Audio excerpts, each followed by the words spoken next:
जो आबे हो या फिर तमाम निवेशक हो, उनके साथ नरेंद्र मोदी निश्चित रूप से हार्ड डिप्लोमेसी कर रहे हैं, लेकिन किसी भी तरीके से सॉफ्ट डिप्लोमेसी में वो पीछे नहीं है।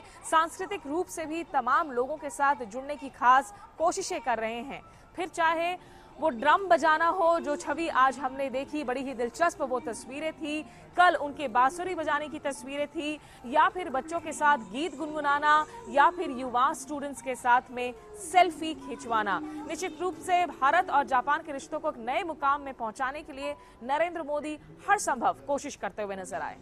मुझे सबसे ज्यादा आनंद इस बात का है कि जापान ने हम पर भरोसा किया, और भरोसा बहुत बड़ी ताकत होती है। दुनिया के संबंधों में भरोसा एक ऐसा केमिकल है जी, जो फेविकॉल से भी ज्यादा घनिष्ठ दोस्ती बना देता है।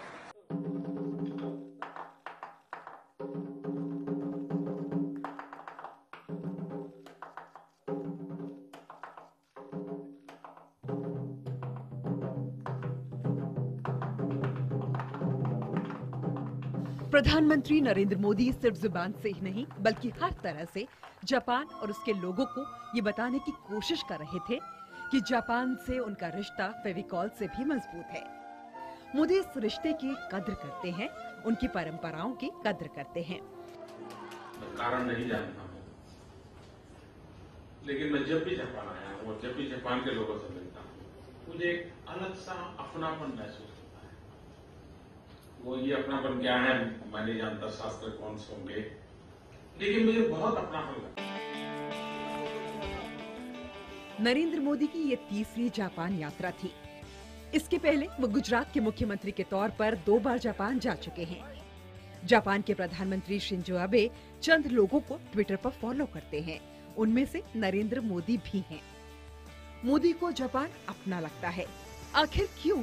जरा इसकी भी एक झलक देखिए। वंदे मातरम गाने के बोल, वो भी जापानी बच्चे की जुबान से।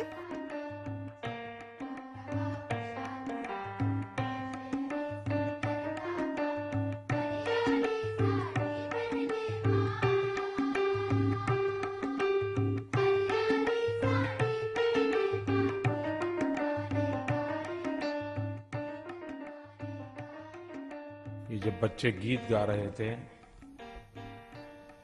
मैं करीब 25-30 साल पहले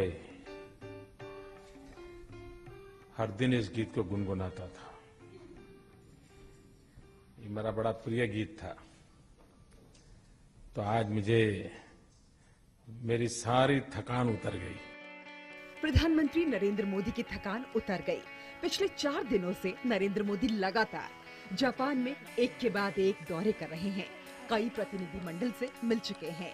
इसी सिलसिले में वो मंगलवार को टोक्यो यूनिवर्सिटी भी पहुंचे। मोदी बार बार कहते हैं उन्हें युवाओं से मिलना अच्छा लगता है।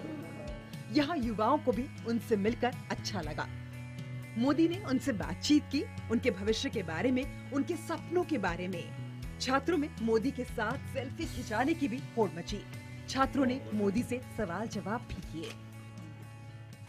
So Mr. Narendra Modi delivered this lecture at the University of Sacred Heart, where he started off, of course, by raising those issues of women education, how he has always tried to prioritize them. I'm in fact joined here by some of the young students in this institution. Some of them also got a chance to ask questions to Mr. Modi.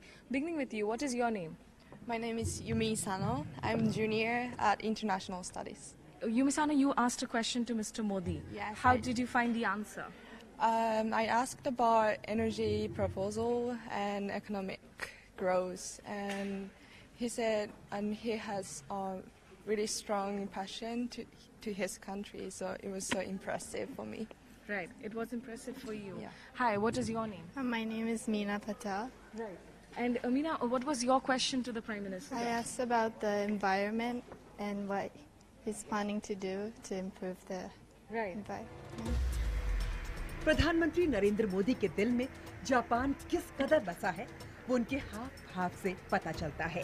इस hall में मोदी खास थे, लेकिन वो बेहद आम बन गए। वो सबके बीच थे, सबके साथ थे। वो सबसे मिलते, सबसे बात करते। फिर क्या था?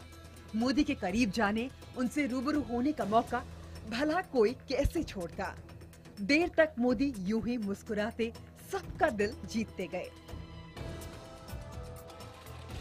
पिछले 4 दिनों में नरेंद्र मोदी के अलग अलग रंग दुनिया ने देखे।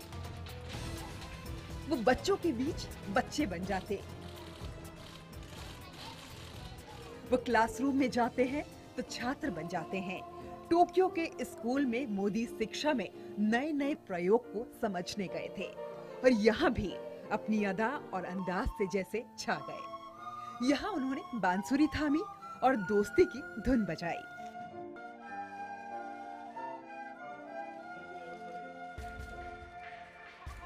क्योटो में एक बच्चे के कान खींचते मोदी की ये तस्वीर लोग भूल नहीं पाएंगे। मोदी ने जापान के संस्कारों को बखूबी निभाया। चाहे पालथी मारकर बातचीत करना हो, जापान की विशेष चाय की चुस्की लेनी हो या फिर शिंजो के साथ सुनहरी मछलियों को चारा खिलाने की रस्म हो, नरेंद्र मोदी भारत और जापान के रिश्तों के नए प्रतीक बनते नजर आए। Smita Sharma, Tokyo, IBN 7।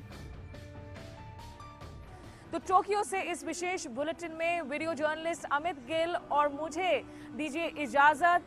आपको वापस लेकर चलेंगे स्टूडियो, जहां देश दुनिया की तमाम दूसरी खबरों के बारे में आपको बताएंगे मेरे सहयोगी पंकज भार्गव। और फिलहाल के लिए अमित गिल और मेरी तरफ से सायोनारा।